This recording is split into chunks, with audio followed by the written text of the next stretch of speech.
you like our videos, please like, share, comment, subscribe, and all that good stuff that this little chunky boy, well, this month. Oh, what a little fucking beautiful. Thank you, buddy. All right, ladies and gentlemen, hello and welcome to the channel. If this is your first time here, please like, share, comment, subscribe, all that good stuff if you do enjoy what you see. And if you're back from the back, welcome back specifically to you. Very much appreciate your continued support. Today,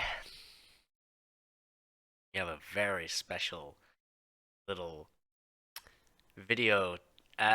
We're going to be using this to kickstart some videos that I'll probably be putting up on the channel too. To dip into my magic addiction. We're gonna cover that here on the channel. I think I'm probably gonna also do some coverage of my my Warhammer painting that I've been doing a lot of recently. Obviously, some of the things I can't do just yet because what I've done is I've painted a lot of my models. I've got a scheme in mind. So now, when I expand my army, when I redo more, say like warriors, destroyers, etc., I'll record videos doing the paint scheme from start to finish kind of thing on one mini. But not important for this video. This video is the kickstart of my magic videos on the channel, where I'll be covering pack openings that I do, box openings, deck techs that I put together, maybe some of my thoughts on some spoilers that come out, you know, just general Magic Channel stuff. Just on here with my normal usual stuff, with my reactions and stuff. So we're gonna get into this right here, quick. We have the Secret Lair Commander raining cats and dogs. As you know, and if you don't know, you probably get a pretty good sense of it from my intro from the videos, but I am a very big cat person. I am a very big cat person. And Jamie is an important boy in my life, and he is the greatest kitty cat. And when I started Magic with my buddy Chaos, I was really into Rin and Siri as a commander and making a cats and dogs deck. However,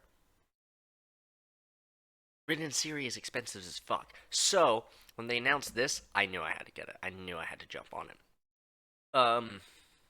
That being said, we're treating this as an unboxing and deck tech because I haven't opened this thing yet. I haven't taken a look at the cards inside yet. I have the deck list and I know what's in here, generally speaking, but I haven't had them in hand yet, and I'm very excited. I also have sleeves here, so we're going to sleeve them up live as well. But I may be re-sleeving them in the future because these are, they're not bad. Like, they're pretty good. But I might want to get some katana sleeves and swap them out because the katana sleeves are pretty fucking nice. And I put my Indoraptor deck in there, which, spoilers, that might be the second deck tech that we, or actually technically the first, because this is more of like a deck upgrade video, like a PreCon upgrade video, rather than a deck tech, which I'll also have one of those coming out very soon as well for a certain one that came out in the Murders of Karlov Manor set. However, for my first like actual deck tech, I might do the Indoraptor. Might do the Indoraptor one that I made because it's pretty damn solid. It's pretty damn strong. Bring apart the Secret Lair. I actually haven't opened the Secret Lair before, so this is all like brand new to me. So I got like all sleeved up here in this nice little cozy box. Probably will keep this cardboard box actually just for the deck for the time being because it is pretty solid. Until at least I get like an actual deck box. I pick one up for it because I have not yet. Unless, oh wait, unless there's one in here. Hold on. Oh no, I am dumb. There's one in here. I don't think, or at least I think this is a deck box. Oh yeah. Hold on. Yeah, okay, that's pretty cool. That's that's pretty cool with the raindrops on there and everything. Secret Lair commander deck. Oh, like the dogs and the cats and everything. Oh, okay. All right, that's pretty neat. That's pretty cool.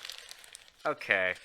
That I will say might keep this box for something else though, because this is a nice little cardboard box. But that is a nice deck box. I might upgrade to another one in the future, but that's just a nice deck box. It's much nicer than like most of the other ones. Like for say like for this one that I got the Indoraptor in, which is beat up and fucking busted to hell from the new Capenna set. But which funny enough, that was the set that I got into Magic with. But this, very nice. Very nice indeed. So let me just slide this bad boy. Oh, it even comes with like a fucking foil cats and dogs spin down counter. Oh, that's pretty cool. That's I didn't know it came out.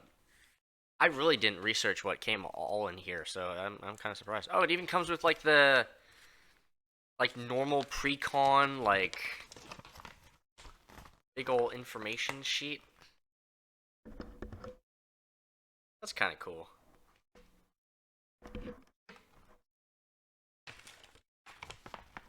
Oh, that's dope. That's a fucking cool art. Oh, wow.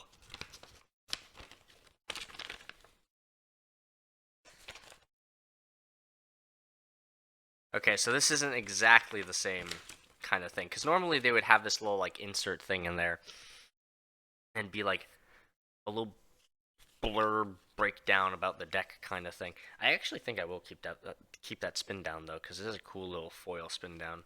I don't really want to just like toss it away, because that is pretty cool. Alrighty. Hey, there we go. There it is, Rin and Siri. Alrighty, let's crack this shit open and get this sleeved up here.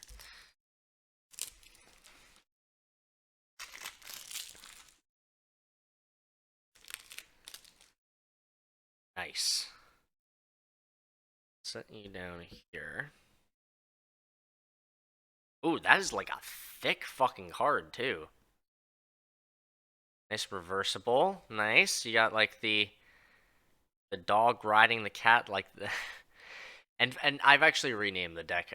It's not Raining Cats and Dogs anymore. It's Homeward Bound, inspired by my buddy Chaos's suggestion.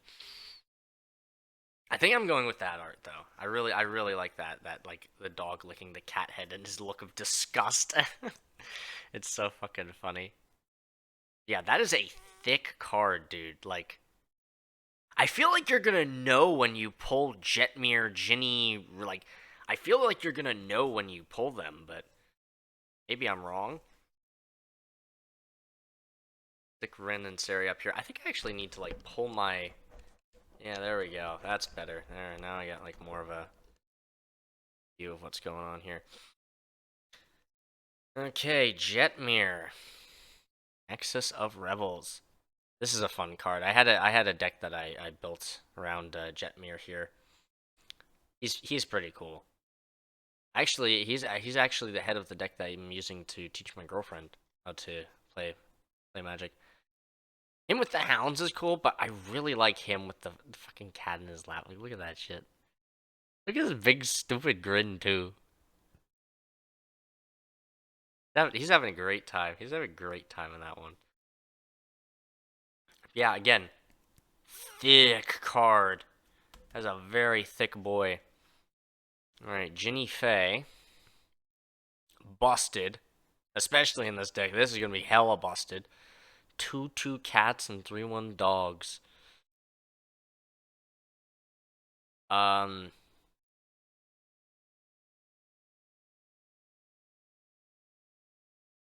I mean, I do like this art, but I really like the dogs and the fact that her flavor text is that she named all the dogs after the heads of the families in Capenna. Raffine, Xander, Falco, Zeodora, and Jetmir. Like, that's pretty good. That's pretty goofy. I like that. I like that. Plus, you gotta have at least a bit of dog representation in the cats and dogs deck, right? Oh, wait. Oh, I see. Okay, so these are like thick, like. Okay, so these aren't actual cards. No wonder they're fucking thick as hell. Because these aren't actual cards, and they're not in foil, so that would explain why. No, these are just like really cool, like. These are like the big, like thick, like, okay. Spoiler alert for what next precon I'm gonna be upgrading here, but Morska, this like foil fucking thick cardboard card that they usually have in the precons here. That's what these three are, I guess, because they're the three sort of like commanders that you can run at, maybe. Those are kind of cool. Those are kind of cool. I'm definitely keeping those as well. But the actual foil Rin and Siri. There you go. That's what we want there. That, however, is not very cool. It does have a bit of pringling. Well, actually no, it's actually pringling in a different way. It's like usually the pringle's like a curve like this. I don't know. It's still that's pretty straight this way, but yeah, it's mostly just like this way that's got a curve. That's really weird.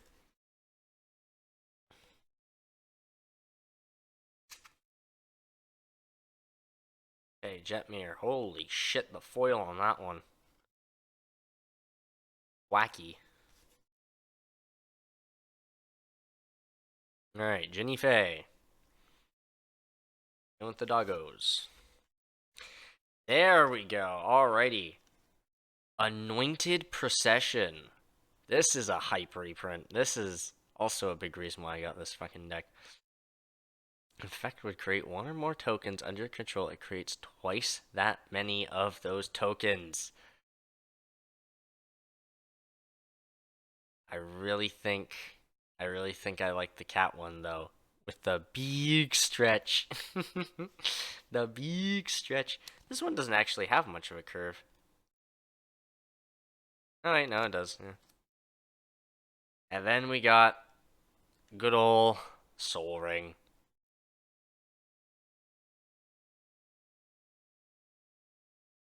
Drop it. Drop it. Of the flavor text. What a pretty bauble, thought the cat, extending his paw. Such beauty belongs on the floor.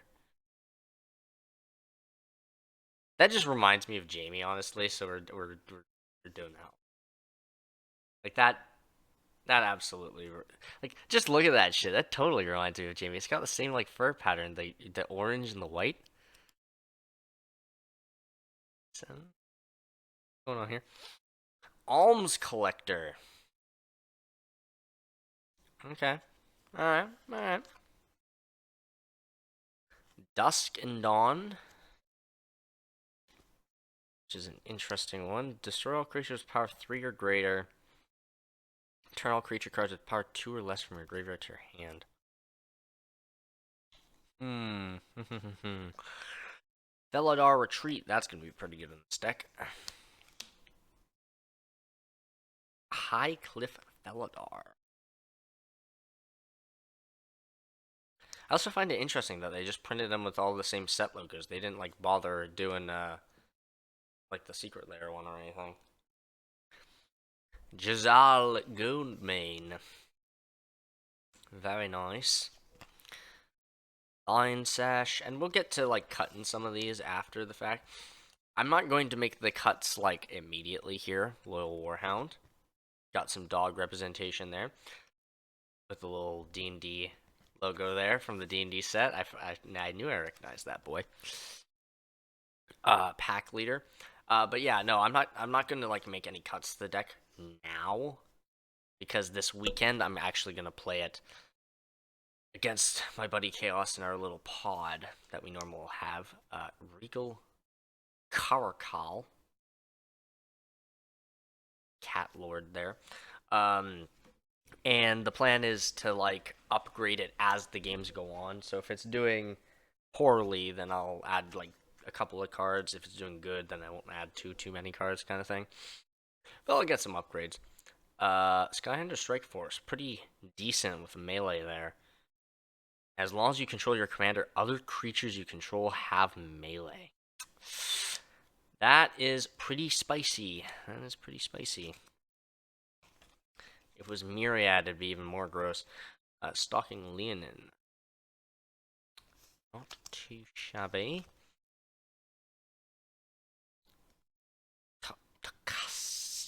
Tokasias, welcome. I'm so bad with pronouncing half these names. Cursed Mirror. That's an interesting one.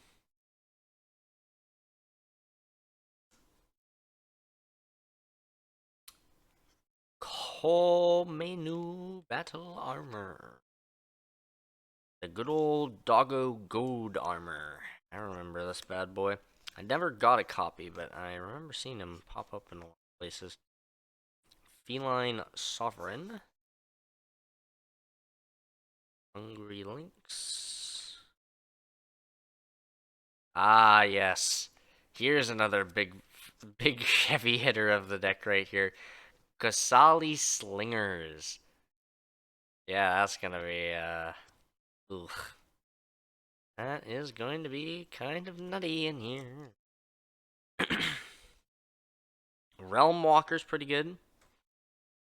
Good to have a couple of shapeshifters in here, spicing things up and triggering Rin and Siri twice. Return of the Wild Speaker. Kit Kanto Mayhem Diva. So a fun one. Melisi, Breaker of the Coil. Buddy Chaos actually wanted to make this guy as commander for a little bit. I'm not sure if he still wants to. Sabine Boss's Confidant. Also familiar with this one. This one's got some interesting stuff to it with the parlay. Showdown of the Scalds. Not too familiar with that one. Basilisk Collar. I like how they literally only put this one in here because the Basilisk Collar fucking art has a big pit bull on it. Like that's the only reason they used this goddamn card in there was just because it has a pit bull with a collar on. So goofy, but I love it. Maskwood Nexus, that is going to be cracked in here, I think. Vanquisher's Banner. Animal Sanctuary, which is fun. Canopy Vista. Cinderglade. Come on. Lift Top Retreat. Fortified Village. Game Trail. Getting into all the land base here, it seems. Which means coming up on the end, I do believe. Jetmir's Garden, which is a nutty reprint as well in this deck, which is very strong and very useful. Scattered Groves. Sheltered Thicket. And, okay, never mind. We also have the massive hitter of Brimaz, King of Oreskos. This guy is going to be doing some shit for us, that is for sure. Cast out Rib Swap, which is a goofy one. King of the Pride. Mirror Entity. Oreskos Explorer. The classic Path to Exile. Set's Tiger, you gotta love that art style. I have this on the Spellweaver Volute, which I have in my Niv Mizzet deck that I'm putting together. Spirited Companion. White Sun's Zenith. A fun white mane lion. Impact Tremors, which is kind of goofy. Might see if I can find a better art card of that, because I'm pretty sure I have one. Orion Mauler, which is an interesting choice. Warp World. Fucking Warp World is a choice. Beastmaster Ascension, which is pretty damn good. Cultivate. Classic. Farseek. Classic. Later Tanuki, which is interesting. Keeper of Fables. I think they were running out of dogs to use, honestly. Lurking Predators, which is going to be pretty goddamn strong. Masked Vandal. Nekatl Warpride. Nature's Lore. Timur Sabertooth. Good fun. 3 visits. You gotta get all of our classic search stuff there. Fleetwood Panther in the, like, old border there. That's kind of goofy to see. That's, what, Time Spiral? The logo there. Arcane Signet. Bloodline Pretender. Which is a fun choice. Herald's Horn. Oketra's Monument, which is pretty funny because it's just a cat monument, which is why they put it in there, of course. Skull Clamp, which is fun. And Tower, classic. Probably going to upgrade the art on that. Exotic Orchard, classic. Jungle Shrine, good ad. Frozen Verge. Path of Ancestry. Of course, and oh, we're getting to our basics soon here. Our beautiful, beautiful foil basics. Rootbound Crag. Sun Petal Grove, very nice. And then we have our basics, which are just so fucking cool, dude. Look at this shit.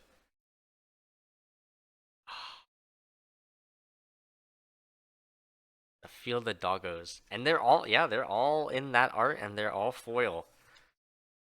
I'm so glad they didn't just do 5 like they had been in the past. Like that, this is so much better, so much nicer. Justifies the value I spent on this a little bit more now. Which, mind you, was quite a lot, but still. I am very pleased with what I got here. I'm very, very pleased. Mountain's pretty cool, too. More doggos in a spa and everything. They gave the cat so much representation in the deck. I think they put most of the lands as the dogs just to make up for it. And then you have the forests, which are just the cats, obviously. Okay, now we are on to the tokens here. Dog and the cat. Oh, and they're all in that art? Oh, that's fun. Or 2 of them at least. Cat, shapeshifter, cats, dogs on the back. Oh, and rat there too. More cats, more dogs, cats, cat soldiers, shapeshifter. Oh, wait, what the fuck is this? Oh! Oh, this is the extra secret lair card that you get. Oh, that's fun. 9 lives. 3 mana, hexproof. Source will deal damage to prevent that damage and put an incarnation counter on 9 lives. When there's 9 or more incarnation lives, sell it. When it leaves the battlefield, you lose the game. Oh, that's kind of goofy. I like that. That's really cool. And that's the sick ass art that I was mentioning too. Oh, that's so cool. That's so goofy, but so cool. There's another one here too. Yoshimaru? Yo! Let's fucking go, dude. Yo, I didn't expect Yoshimaru too. That's badass. Another legendary. Oh, that's so good. Oh, the art's so good too, dude. Oh, that's awesome. That's so cool. I wasn't expecting these too. Oh, that's dope. What the fuck? Okay, okay. We're gonna have to get into the upgrades that we'll make and the cuts that we'll make here now, because I kind of want to see if I can make room for these two, because that is super cool. I really like those.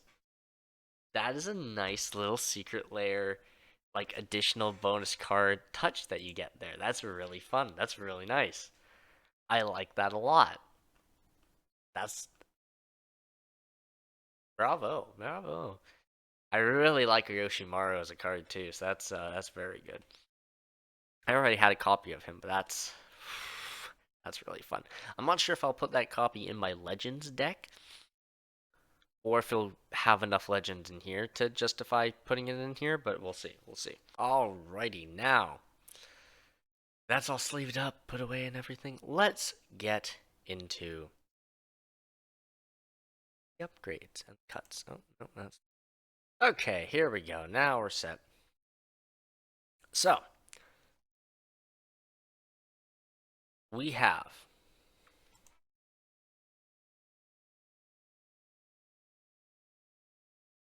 Rin and Siri, the Inseparable. 100 cards. I'm thinking that we cut minimum 5, add 5, and then,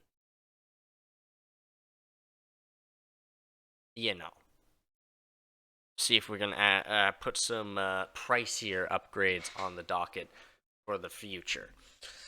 So let's just go one by one through the deck and see what we're looking at here. So whenever we cast a dog, create a cat. Whenever we cast a cat, create a dog. We tap 3 colors and then Siri. Deals damage equal to dog to target, and then we gain life equal to number of cat. Seems pretty straightforward. So what we want to do is we want to cast, specifically cast, keyword cast, as many dogs and cats as possible. Entering the battlefield doesn't mean shit. It needs to be cast specifically. So, first things first, 4 mana. Okay. Not bad, not great, but, we have a lot of lands in the deck, so it shouldn't be too much of a problem. Flash. If an opponent would draw 2 or more cards, instead you and that player each draw a card.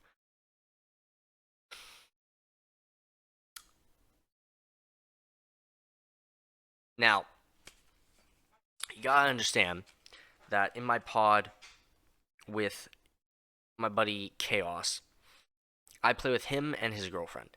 He plays Miram Dragons, and she plays typically slivers. First slivers. So, neither of them are really doing much card drawing.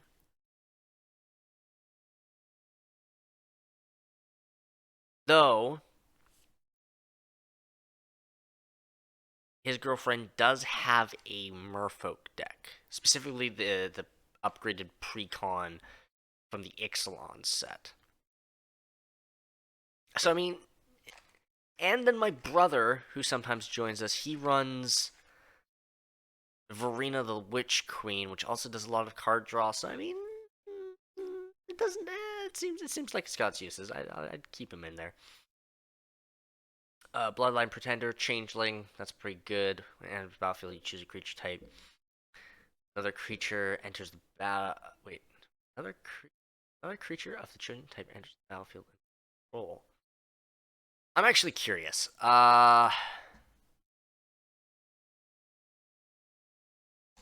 If we did,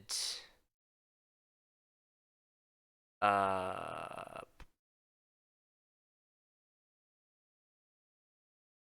shit. Okay. Yeah, there's definitely a way to search this. Hold on. Yeah, no, that's not gonna help. Okay, I was gonna try and look to see how many cats are in the deck versus how many dogs, but just looking at it already, I can tell it's a lot more cats than dogs. So with that in mind, he drops on the battlefield. You choose cat, you get a lot of benefit. But also, if you choose dog, you get a lot of benefit because all the cats coming in create dogs. It seems like that's mostly the way that they were going here, is that they mainly made it cat heavy and focused on Rin and Siri to create most of the dogs. I feel like it's got potential. It's low to the ground. It's 3 mana of any type, so it's pretty easy to cast. And you're basically guaranteeing that anything entering, and triggers for every creature entering. So you're going to be making a lot of these goddamn things. Brimaz, obviously staying. Whenever he attacks, put a white cat soldier onto the battlefield attacking. Whenever he blocks, you put another one in. That is blocking. Like, that's pretty good. And he also has Vigi. Feline Sovereign. Other cats you control get +1/+1 and have protection from dogs. Whenever one or more cats you control deal combat damage to a player, destroy up to one target artifact or enchantment that player controls. That just seems mean. That seems fucking mean, but I love it. I love that. Especially in our pod where there's a lot of enchantments that go thrown about. I think like there's so many good enchantments that they start slapping on the board. Elven Chorus, uh, fucking uh, Dragons has a bunch in there too. I can't remember them all, but there's a few. There's a few that get thrown about, and this would be kind of a gross little counter to that. Uh, Fleetfoot Panther enters the battlefield. Return green or white creature you control to its owner's hand. Okay.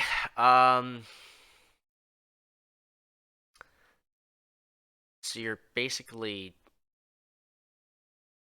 linking something in a way to your hand.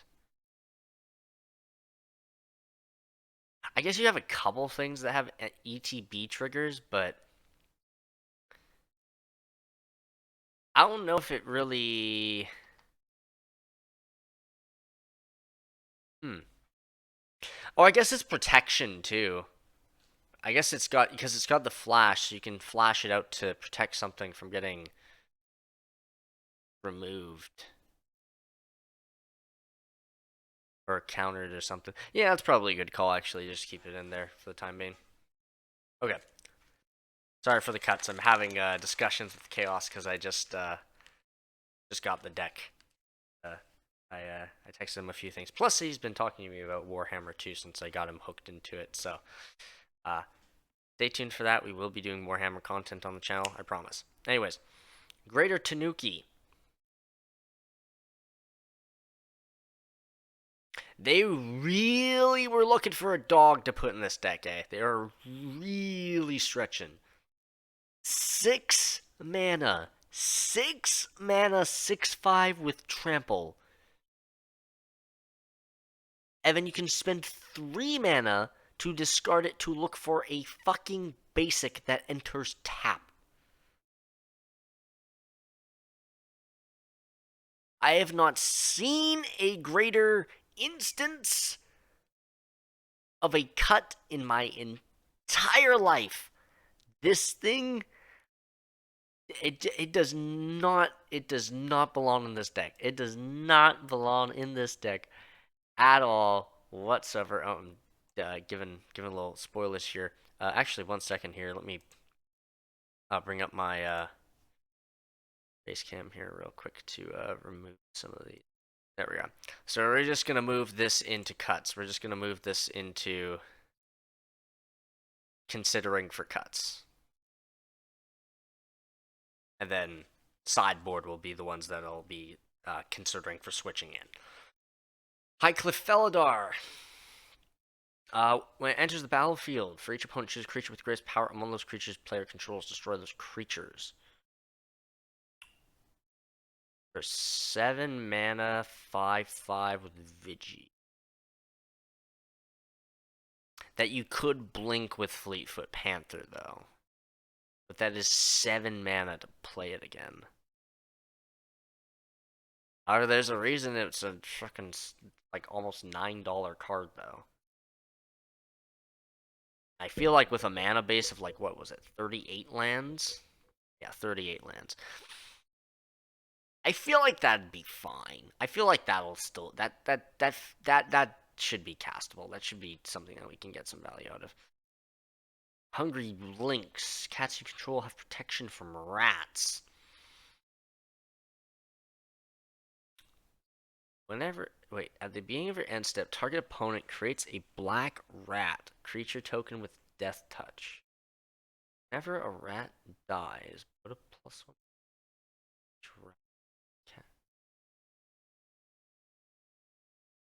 So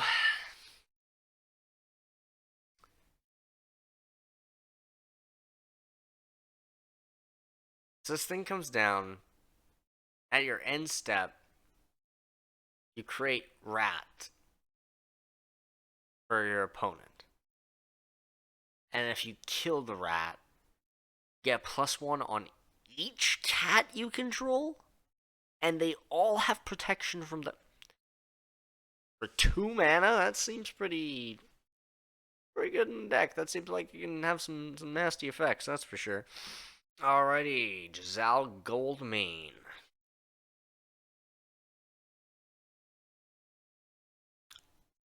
5 mana, attacking creatures you control get X, where X is the number. Yeah, pretty good. Jetmir's good. Ginny Faye's good. Keeper of Fables. Whenever one or more non-human creatures you control deal combat damage, player draw a card.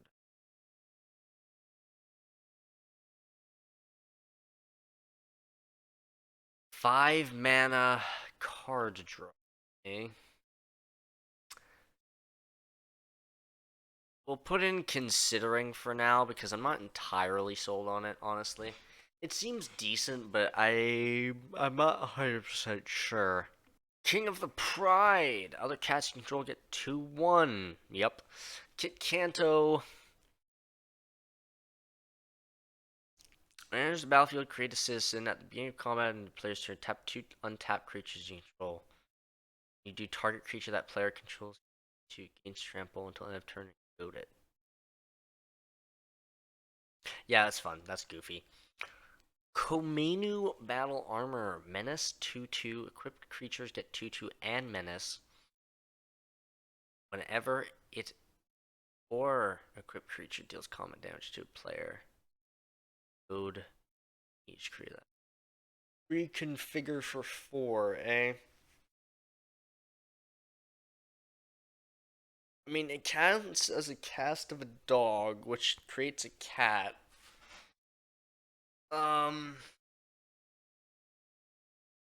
It can be equipped for 4 to something to give it 2/2 and menace. Okay. And whenever it deals combat damage to a player, or the creature it's equipped to deals combat damage to a player. I mean, that's got some goofy potential, I think. That seems okay. What doesn't really belong in this deck, I don't think, is Lion Sash. Exile target card from a graveyard. If it was a permanent card, put +1/+1. Actually, no, maybe it does. Exile target permanent card from a graveyard, just for a white. So you spam like 5 white mana. You dump a bunch of stuff from opponent's graveyard so they can't get it again or can't recast it.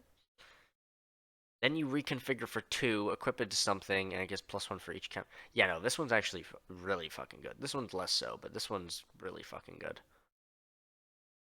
But Goad's got some fun potential. The fact that's triggered by dealing the combat damage, though, kind of sucks. That's kind of annoying. Loyal Warhound. There's the battlefield if a point controls more lands than you. Oh, so it's classic if you have less lands, get more kind of thing. Yeah, it's not bad for a dog.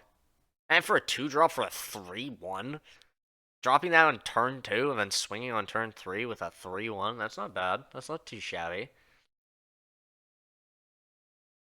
Marisi. Your opponents can't cast spells during combat. Whenever a creature you control does combat damage to player, goat each. I mean, it's a good way to keep the table away from my side of the board, I guess. That counts as a cat. Masked Vandal. When it enters the battlefield, you may exile creature from your graveyard. You do exile target artifact or enchantment. That's more artifact and enchantment hate. This deck's like geared for my group. Like it's got some countery stuff. It's got some removal stuff. It's got some exile of artifact and enchantments. Like this has got some goofy stuff in here. Mirror Entity. Oh, and it's also Shapeshifter and Changeling. So when it comes in, it like triggers cat and dog. So you get 2 tokens out of it. So really, Shapeshifter is kind of busted in this deck. And anything that is a kind of crummy cat or dog, I probably should think about throwing in a different Shapeshifter in here. Mirror Entity. It's a 1/1. Until end of turn, creatures you control have base power and toughness X, and gain all creature types. Depending on how much mana you pump into it. Yeah, that just seems strong. That seems good. Noctala or Pride. Must be blocked by exactly 1 creature if able. When it attacks, put X tokens in tapped and attacking that are copies of it, where X are the number of creatures defending player controls. That seems mean. That seems very mean. So you're forcing their entire board to block and block a bunch of shitty copies.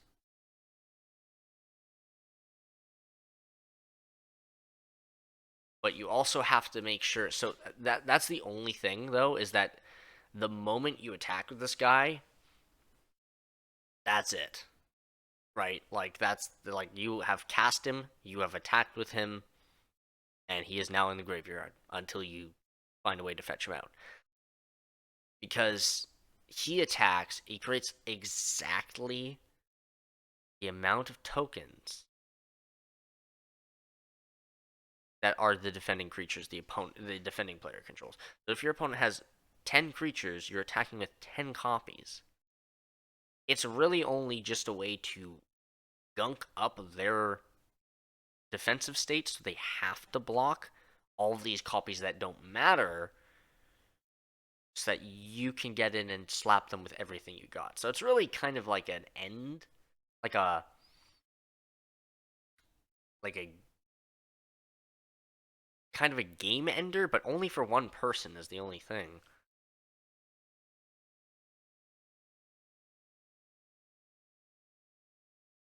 You're ensuring that one person can't block any of your other attackers. And that's basically the only benefit of running this guy.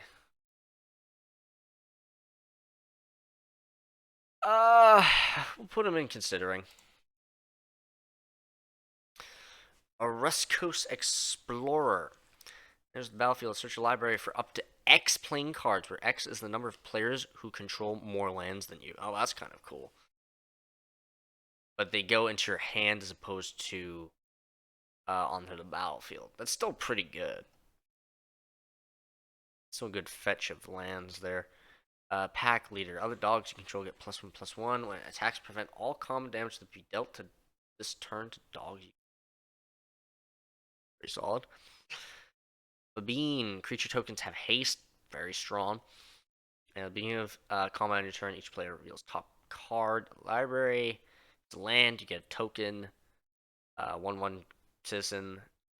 If it's anything else, then they get +1 until end of turn for each non-land. So if they reveal like 2, 3 non-lands, your entire board gets pumped by 2 or 3.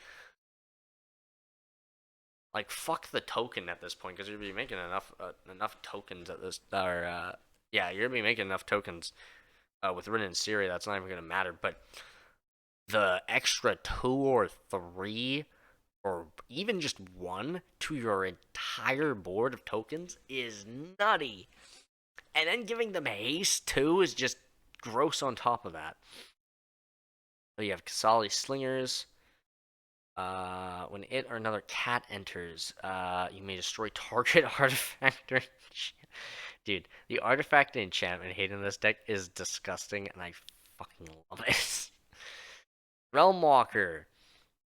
Choose a creature type. You can look at the top card of your library at any time, and you can cast creatures of a chosen type. So you choose cat, and then you just cast as many cats on the top of your deck, basically. Yeah, that seems good. Caracal. The cats you control +1/+1 and lifelink, which is kind of disgusting. When it enters the battlefield, you create 2/1 cat creature tokens like. Cool. Set's Tiger. Enters the battlefield, you gain protection of the color of your choice until end of turn. So he comes in for 4 mana. He's a 3/3 for flat. He's flash too. You get a dog token off of it and protection from a specific color. Like a board. Wait. Can't be targeted, dealt damage, or enchanted. It's specifically you, though. You gain protection from the chosen color. It's not your board. It's not your creatures. It's you.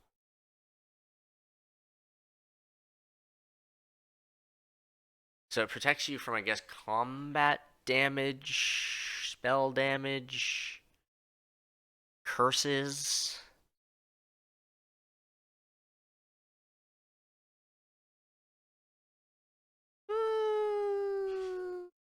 Move into considering for now. Sky Hunter Strike Force. Yeah, this seems pretty good, especially for 3 mana. That's not bad. Spirit Companion. 2-drop. When it enters the battlefield, draw a card.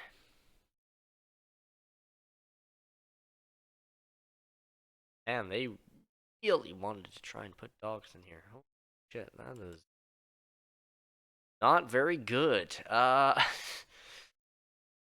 Like, there's gotta be better dogs, right? There's gotta be better dogs. There has to be, man. When Stalking Leonin enters the battlefield, secretly choose an opponent. Reveal the player you chose. Exile target creature that's attacking you if it's controlled by the chosen player. Activate this ability only once. So it enters, you choose an opponent, and then you just sit on that, and then whenever they decide to attack you, you can reveal that you chose them and just exile a target creature.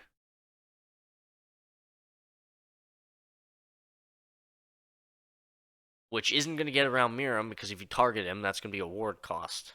Slap in the face right there.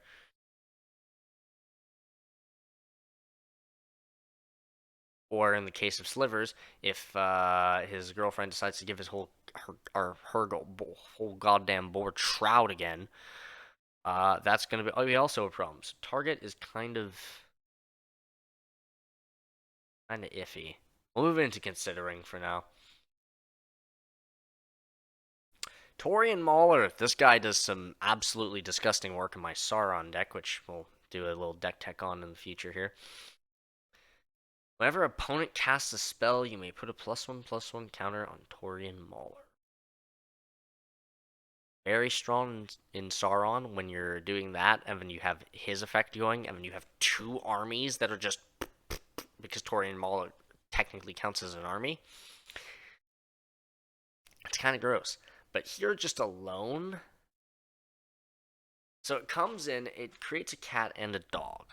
And then for everything the opponents cast, you get a +1/+1 counter on it. So it's kind of a sleeper changeling, sure, but it doesn't really do anything else. I mean, it gives it proc for both the cats and dogs for the healing and damage too for Renansiri, I guess, but it's not doing a ton. We'll keep it in the deck for now. But, yeah, I don't know. I'm on the fence about it. Actually, we'll move it to considering. Move it to considering because I'm on the fence. Tamir Sabertooth. Turn another target creature you control to its own hand. If you do, it's indestructible until end of turn. Does seem be solid. Then White Mane Lion, when it enters the battlefield, return a creature you control to its own hand. There's a lot of this like return to hand, put back on the battlefield stuff kind of thing going on here. So I feel like I need more ETB triggers in this deck. Because there's a lot of stuff in here that deals with ETBs of like a specific creature. Or returning a card to the hand so that you can get the value out of it again. But there's not a lot of cards that come in and do a lot, which is the one weird thing. So it seems mostly like protection based more than anything. Flash. Cultivate Stain, that's pretty good. Dusk and Dawn. I mean, in theory, it's good.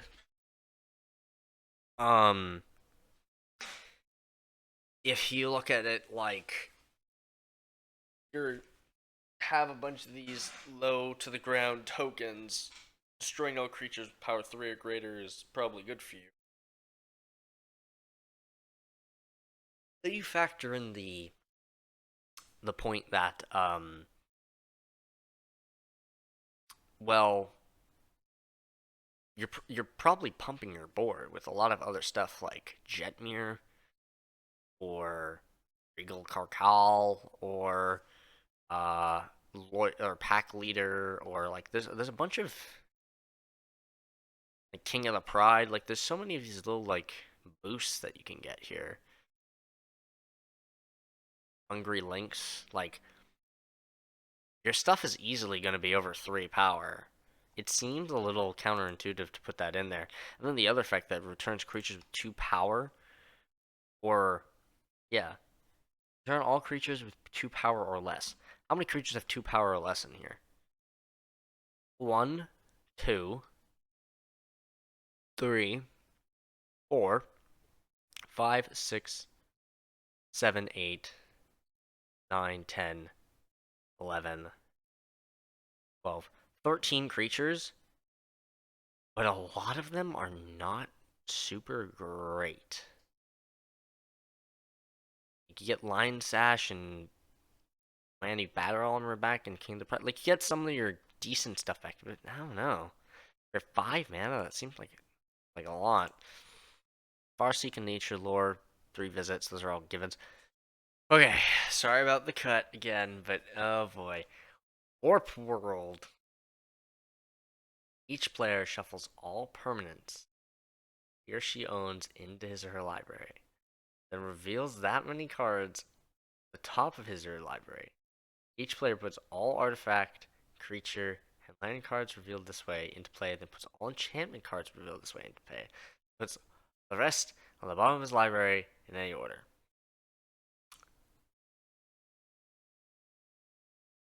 For Jesus, man. Okay. Just out of curiosity, how does Warp World work with token? Warp World MTG tokens. How does this work with tokens? Because they're permanents, right? They totally count as permanents. Okay, so it seems like, okay. So, looking at okay, the little ruling here. Tokens are permanents, but not cards. They'll count towards the number of permanents shuffled into your library. So you'll get a card back for each token you own. But the tokens themselves should be ignored while you're revealing cards from your library. So don't shuffle them in because they cease to exist as soon as Warp World finishes. You see, the one problem I have here with that is that it doesn't cast anything. It just plays it, right? Yeah. Just put it into play. And, like, hmm.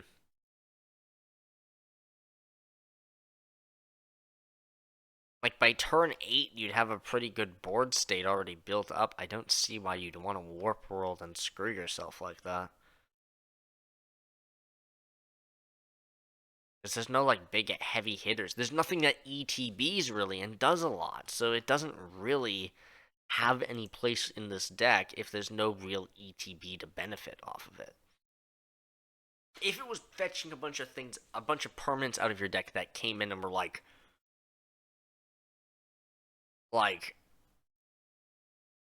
this comes in and creates 5 tokens.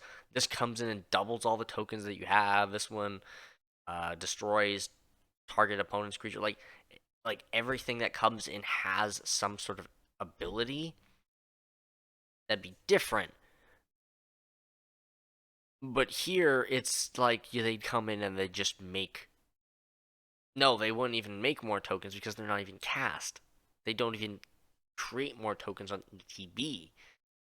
So yeah, having Warp World in here is a little odd, all things considered. So that's definitely going into considering. All right, Crib Swap. Exile it's a tribal instant. Oh, it's funny that they printed a tribal card in here again when they're trying to get rid of tribal and it's kind of fucking goofy. So it's every creature type. So when the instant is wait, it's a shapeshifter. This card's every creature type. So when you play Crib Swap, it creates 2 dog, like it creates a dog and a cat token. It's kind of funny. Exile target creature. Its controller creates a 1/1 colorless shapeshifter creature token with change. I kind of like that. That's kind of goofy. I do like that. Turn of the Wild Speaker, because obviously Path to Exile is staying. Draw cards equal to the greatest power among non-human creatures you control. Non-human creatures you control get +3/+3. Doesn't seem terrible, but I feel like we could do better. White Sun's Zenith. Create X/2/2 white cat creature tokens, then shuffle White Sun Zenith to its owner's library.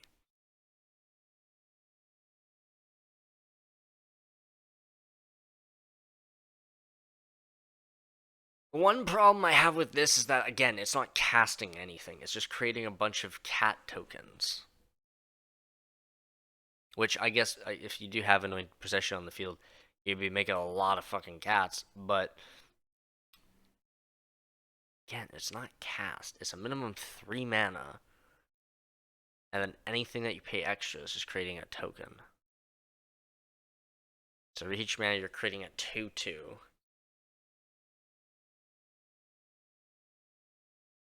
We'll put it in considering. Arcane Signet, Classic, Basilisk Collar. Crypt creature has Death Touch and Lifelink. Even though they only really put it in here, I would imagine because it has a fucking dog on the art. I'd still say it's pretty good. I'd still say we could have it stay. It does seem like it could have its uses, ensuring attacks get through and getting some lifelink triggers. Cursed Mirror. Enter the battlefield, you may have it become a copy of any creature on the battlefield until end of turn, except it has haste. I'm not sure. I mean, it gives you, it's a mana rock, I guess, but I don't know.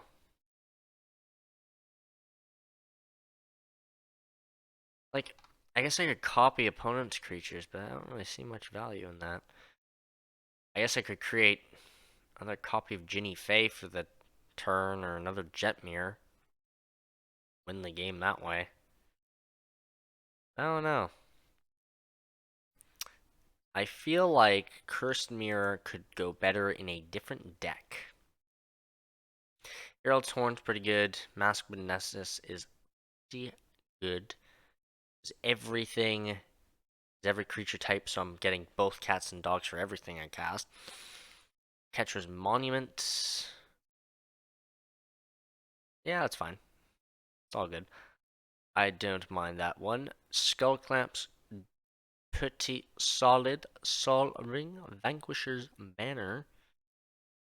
Anointed Procession. Let's definitely take that out. Yeah, no, of course that's fucking staying in. Of course that's staying in. Beastmaster Ascension. Which has some nutty things that we can do with that. Cast Out. When it enters the battlefield, exile target non-land permanent among controls until it leaves the battlefield. Does seem like some fun shenanigans. Belladar Retreat. Land enters, create cats, or put +1/+1 creature. +1/+1 counter on each creature you control, and they have vigilance. Well, that's gross. Impact Tremors. Where a creature enters the battlefield and you control 1 damage to each opponent. That seems pretty gross. I don't remember. What's the other printings here? Oh, I have the Enchanting Tales one. I might throw that in here because that's kind of a cool art. Yeah, that seems fun. Lurking Predators. Whenever opponent casts a spell, reveal the top card of your library. If it's a creature, put it on the battlefield. Otherwise, you put the card on the bottom of your library.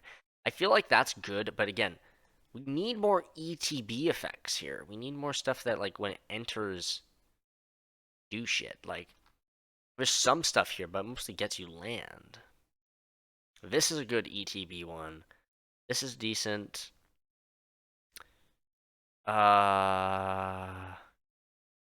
This one just creates a white and green 1/1 citizen. This one just gets you lands if you're down on lands. Same with that one. And then you have Kasali Slingers, which makes it so that when every cat enters, it destroys artifacts and enchantments, which is great. So this one's making, like, carrying the ETB effects. This one creates 2 cats. Yeah, so we just need a few more ETB effects, and I think we'd benefit a lot off of stuff like Lurking Predators and everything, like big ones. Exile top 4 cards of your library until end of turn. You may play those cards. Wait, until the end of your next turn, you may play those cards. Okay. Maybe you cast a spell this turn +1 counter. Yeah, I think we put that in considering. It's got some stuff that it can do, but it doesn't seem like a great fit in here. Whenever one more creatures with mana value 3 or less enter the battlefield and you control, draw a card this turn. Mana value 3 or less, eh? There's a lot of my creatures. There's a lot of my creatures. Yeah, that shouldn't be too much of a problem. We'll keep that. And then we have lands. I don't think there's anything I'd really remove except for maybe Cross and Verge. Search your library for Forced and a Plains. Put them on the battlefield. Tap, then shuffle. I mean, it's not bad, but I feel like we could room for something else here. Move it to considering. Okay, so currently we're down to 14 cuts from the deck, which, I mean, there were going to be some cuts regardless. So, I kind of want to make that around 15. You know, we'll just stick with 14. That's fine. We'll just stick with 14 because maybe some will go back in. We'll see. So here's all the considering ones: Warp Worlds, Return of the Wild Speaker, all this good stuff. Greater Tanuki. These are all the ones that we want to cut. These are the ones that we. Oh wait, this one should actually go to considering. There we go. So these are ones that I was considering to add in here. Now, I don't have a doubling season. This would be a big, and now we're into like the actual upgrades and everything here after going through the whole deck and making the cuts. Doubling season, definite pickup, I would say. The only criticism I would have about putting it in this deck is the fact that you don't have a ton of counter synergy, but you do have some stuff. Like, for giving +1/+1 counters, you have Bloodline Pretender, which puts a ton onto himself. You have Hungry Lynx. You have, I think there was a couple other. Yeah, Lion Sash has +1 counters. There are a couple things here and there that do have counters that would benefit from it, but not a ton. Not as many as you'd think. So I think doubling season would be something that you put in if you put in a lot more token, or not token, but counter synergies, I guess, would be more so what I'm thinking of. However, I'm pretty sure. Yeah, no, you don't get any +1/+1 counters off of them. So yeah, pretty much. Doubling season is a cool one. It'd be a fun one to throw in here, but I don't think it's necessary. I really don't think it would be necessary to make this work. However, in contrast to that, another card that I don't have, but I will be putting in here at some point, Parallel Lives, does the Anointed Procession just in green, and exactly the same mana value too. If an effect would put one more tokens on the battlefield, you put twice that many. Exact same thing as Anointed Procession, exact same shit. The only difference is it's in green. And having that redundancy, having the two options there, that seems like a very, very good choice to throw into the deck. I'm absolutely going to pick this up. It's not going into the deck right now. It's just going to sit in the sideboard for now until I pick it up. But that would be one that I would definitely consider adding if you have the money to spend on a copy of this. Doubling season doesn't need to be in here as much, I don't think, personally. But that's just me.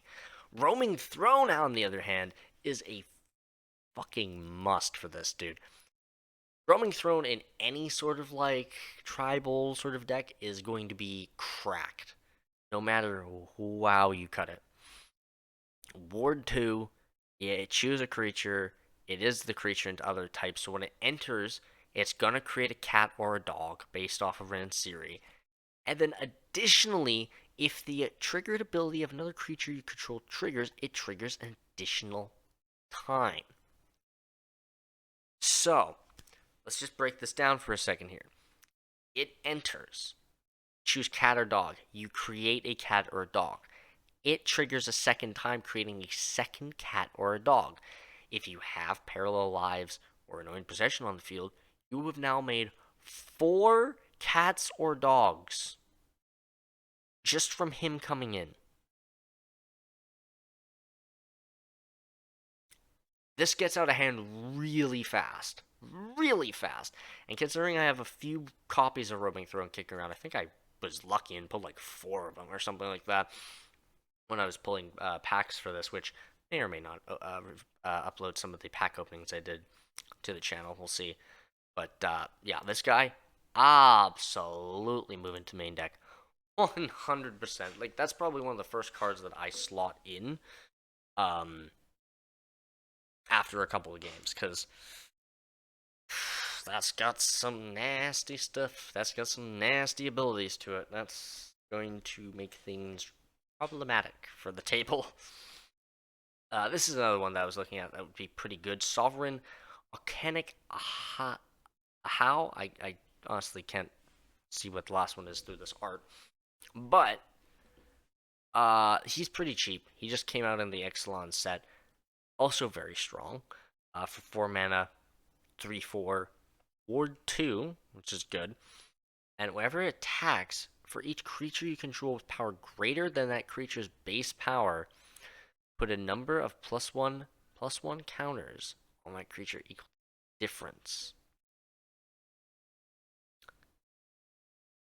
So when it attacks, each creature you control with power greater than its base power, you put +1/+1 counters on it equal to the difference. So if this thing is let's just take his stats for a second.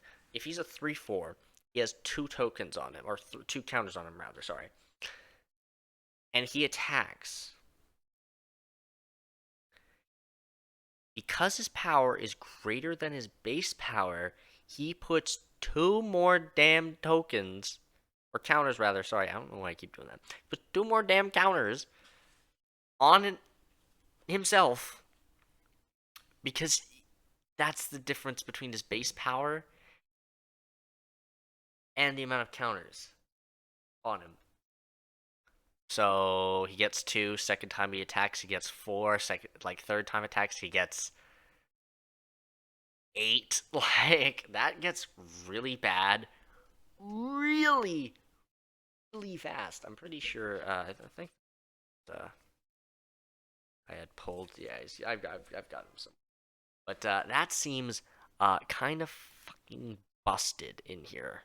And it's a cat, so it comes in and it triggers Rin and Siri as well. So that was definitely good. Spire Garden.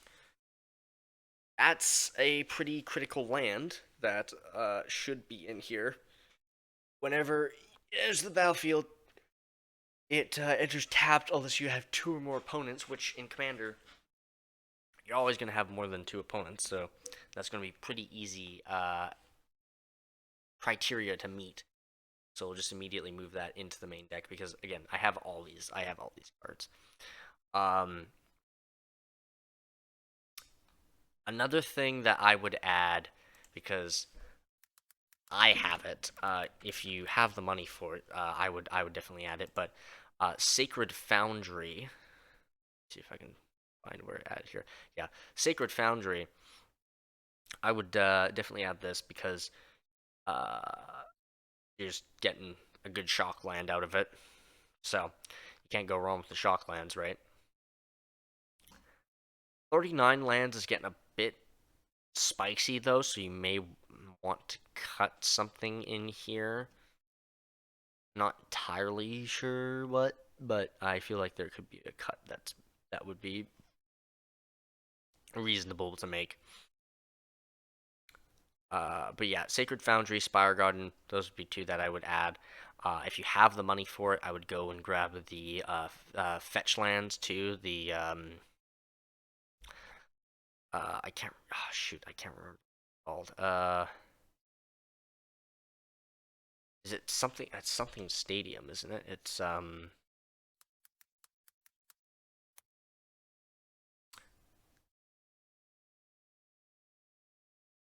Nope, can't remember. Oh, Spectator Seating. That's the one I'm thinking of.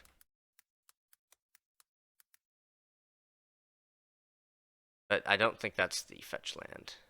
No. It's another one that enters untapped if you have two or more opponents. So still another one that I would add probably. Um, but yeah, fetch lands would also be something that you would look into adding into there as well. Let's see, what else did I have here? Oh yeah, and obviously, as if it wasn't already a good idea to do so. Um, Again, if you have the money for this or you already have a copy of it, O'Hare Talk. Where is he? There he is. O'Hare Talk, Deepest Foundation. If one or more creature tokens would be created under your control, 3 times that many tokens are created instead. So this deck is going to get into some disgusting algebraic math real fast. So you create one dog that gets doubled by Anointed Procession, say. That creates two, which then gets doubled, which becomes four, because of, say, Parallel Lives. Then you have O'Hare Talk, which triples that, which then makes that 12. This is busted, and this is gross. Um, what I am now wondering, though, is how many legendary creatures do I have now? I have 1, 2, 3, 4, 5, 6, 7, 8, 9 of my 30 creatures. So a third of my creatures are legendaries. Do I have any other legendary permanents? I do have a legendary artifact, so that's 10 legendary cards in the deck. 10 legendary permanents, which isn't great if I wanted to put Yoshimar. I guess 11 because you count your commander. But still, not great. 9 lives is something that I might do as like a meme sideboard card, but I'm not sure if I would do that like as an all the time thing. Um, let's see. So we're 9 short from a full deck here. Let's take this into the rec list and let's see just what we'd think up here. I know there's another one of the cats from the yeah, here he is. This is the another one from the Exelon set here. Uh Kutzil Malamet Exemplar. Your opponent can't cast spells during your turn. That's pretty good. Whenever one or more creatures you control, each with power greater than its base power, deal combat damage to a player, draw a card. That seems pretty good. That seems pretty strong. Plus, legendary creature also would be good to give reasons to put Yoshimaru in there too, to add another good dog in there. So we'll definitely put him into the sideboard area for the considering. Leonin War Leader. The attacks create 2/1/1 white cat creature tokens with lifelink that are tapped and attack, which isn't bad, but you don't get any ETBs from that. Selfless Savior. The target creature can is indestructible. Okay. Pride Sovereign gets 1/1 for each other cat you control. That's kind of interesting. Exert him. Create 2/1/1 white creature tokens for 1 mana and tapping him. That seems pretty meh, though. The 1/1 for each other cat you control does sound pretty good, though. Swords of Plowshares isn't in the deck, but we'll put it in the sideboard. Miri Weatherlight Duelist. First strike. Whenever it attacks, each opponent can't block with more than one creature this combat. As long as it's tapped, no more than one creature can attack you each combat. That seems very busted. That seems very strong. And that would be a great addition to the deck, I do. Serpoperd? What the fuck? It can't be countered, and creature spells you control can't be countered. That seems hella strong, dude. For 3 mana? and it can't be countered, and it's a cat, like, that seems like a fun one to pick up. And it's pretty cheap, too. Like, that is not bad price. Heroic Intervention, I'd add if you have it. Oh, Temple Garden. Here's one of the shock lands that you could also add. When it enters the battlefield, you may pay 2 life. If you don't, it enters tapped. Stomping Ground would be another one of those, especially since it's cheap now because of Ravnica Remastered. Draw a card for each creature you control. It's not bad. Every creature you control attacks alone gets +1/+1.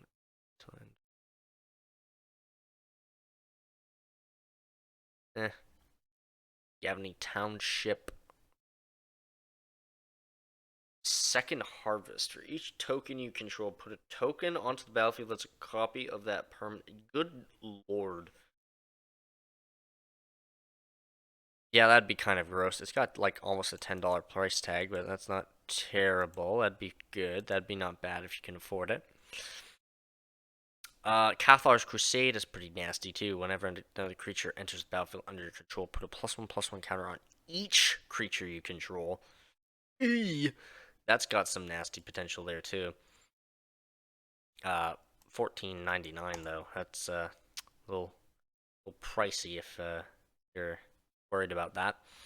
Elven Chorus would be good. Evolving Wilds, not bad. Whenever Tribute of the World Tree could be interesting. I do have a copy of it too. Whenever a creature enters the battlefield under your control, draw a card if its power is 3 or greater. Otherwise, put 2 +1/+1 counters on it. So, every single one of the tokens that Rin and Siri creates, if Ginny Fey isn't on the battlefield, comes in as a 3/3. That's gross. That's nasty. Again, $14 tag. Pretty spicy there, but if you're liking it, then you can do that. Ooh! I mean, this still says it's a spoiler, but I mean, we're already in pre-release season for the Karlov Manor stuff, but War Leader's Call's actually kind of a disgusting one for this deck, too. 3 mana, 1 and a red-white. Creatures you control get +1/+1, and whenever a creature enters the battlefield under your control, it deals 1 damage to each opponent. Each. So for every token that comes in, I'm pinging the whole table for 1.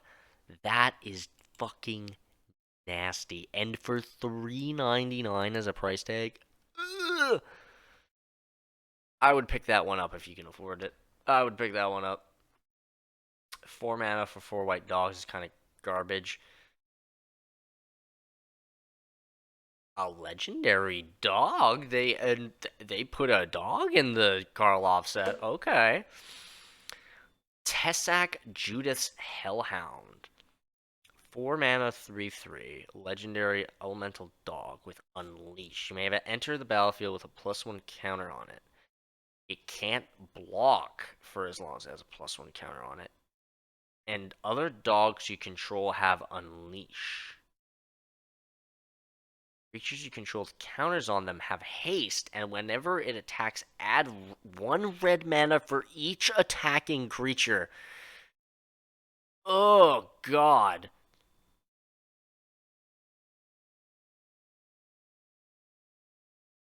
I mean, it makes it so that none of my dog tokens can block. But, like, if they get +1 counters on them. But that seems kind of fucking nasty. And I don't have to make all my dogs have the +1 counter on it, too. Like, that actually seems pretty good. And for 49 cents? This is pretty good. This is pretty good. Mondrak, if you can afford him, pretty goddamn good. But, again, $50 is pretty steep.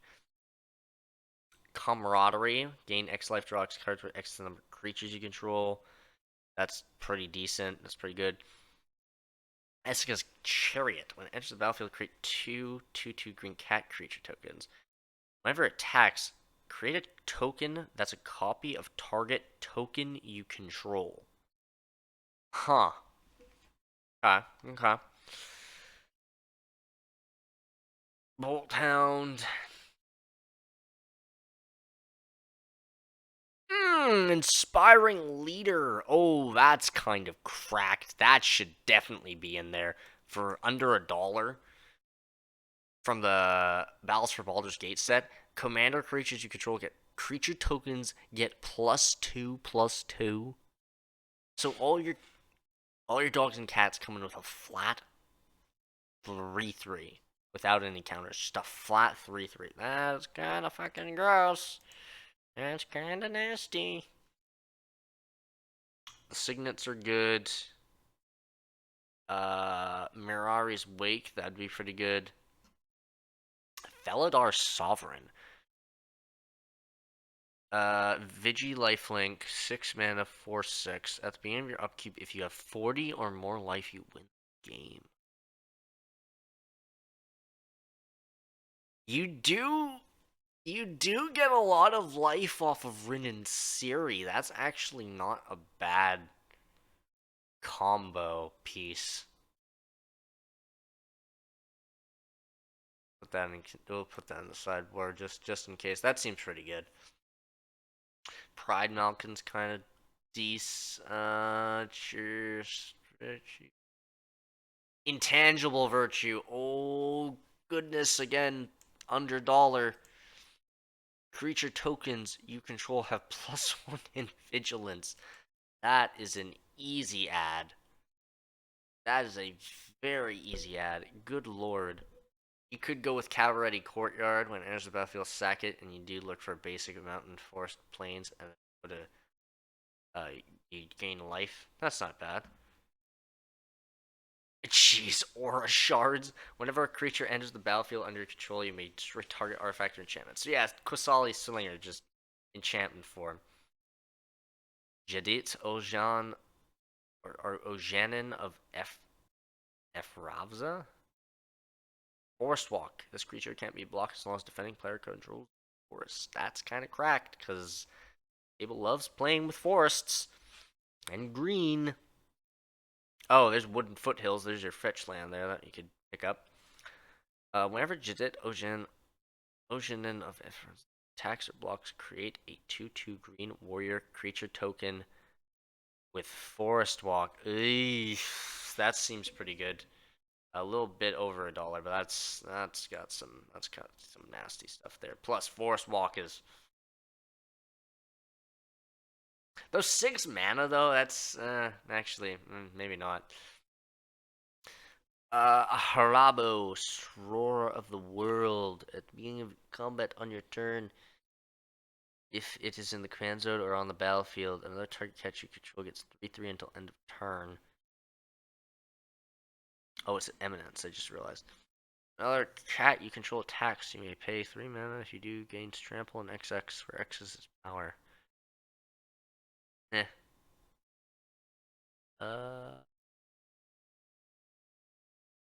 This is Johnny the Great Herder, or Great Hearted.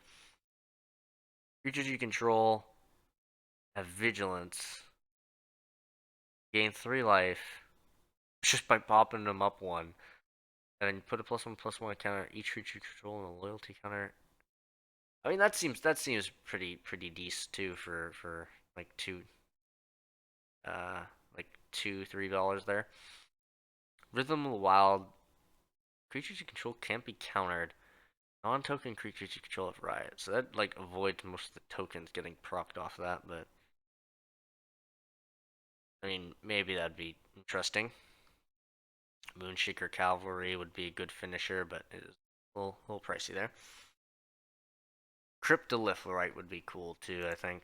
But I think we've probably got like most of the sideboard that we need here. Yeah, there's 15 sideboards, so only need 9 of them. I would definitely add Kutzil. like 100% I would add could still, because that seems pretty good. Inspiring Leader definitely has a lot of good potential there. We move that to the main deck. Intangible Virtue, also very good. Uh, Judith's Hellhound does have some fun, interesting ideas to it. And it's like, it's a dog. It's like, it's a dog. You don't get many dogs.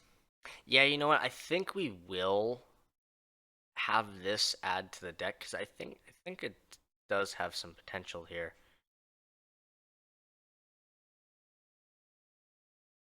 It does have some good potential there. I do think so. We'll put it in the deck. War Leader's Call as well. It seems pretty good.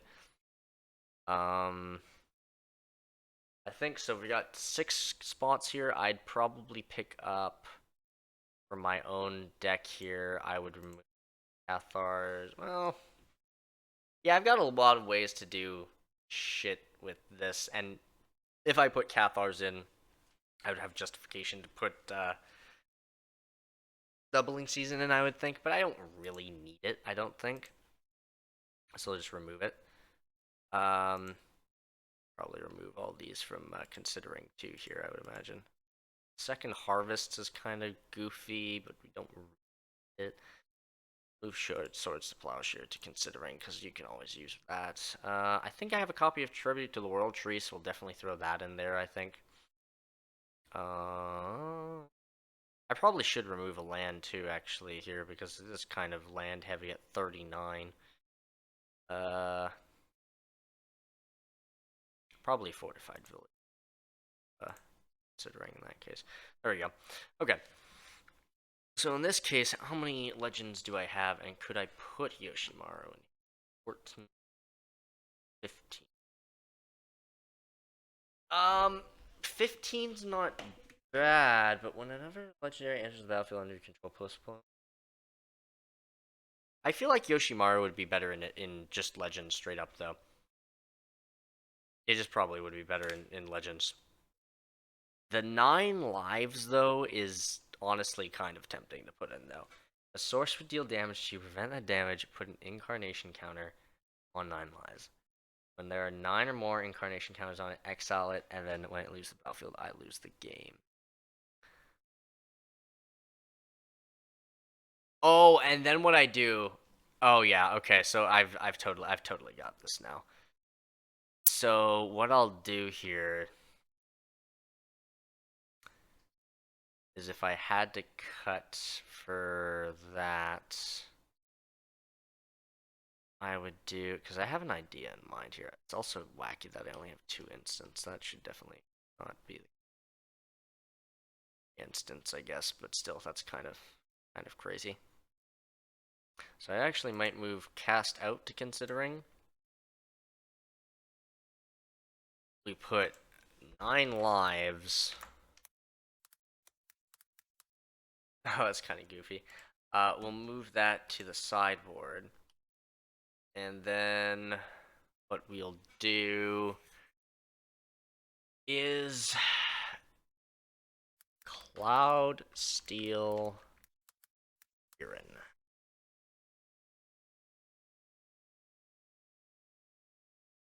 Where is it? Oh.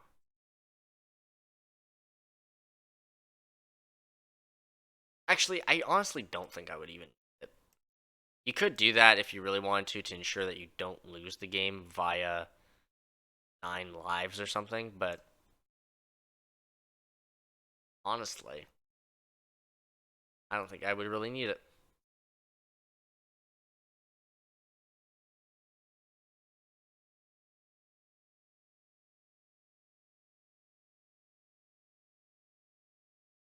Plus, it's if a source of damage would, like, if a source would deal damage to you, prevent that damage.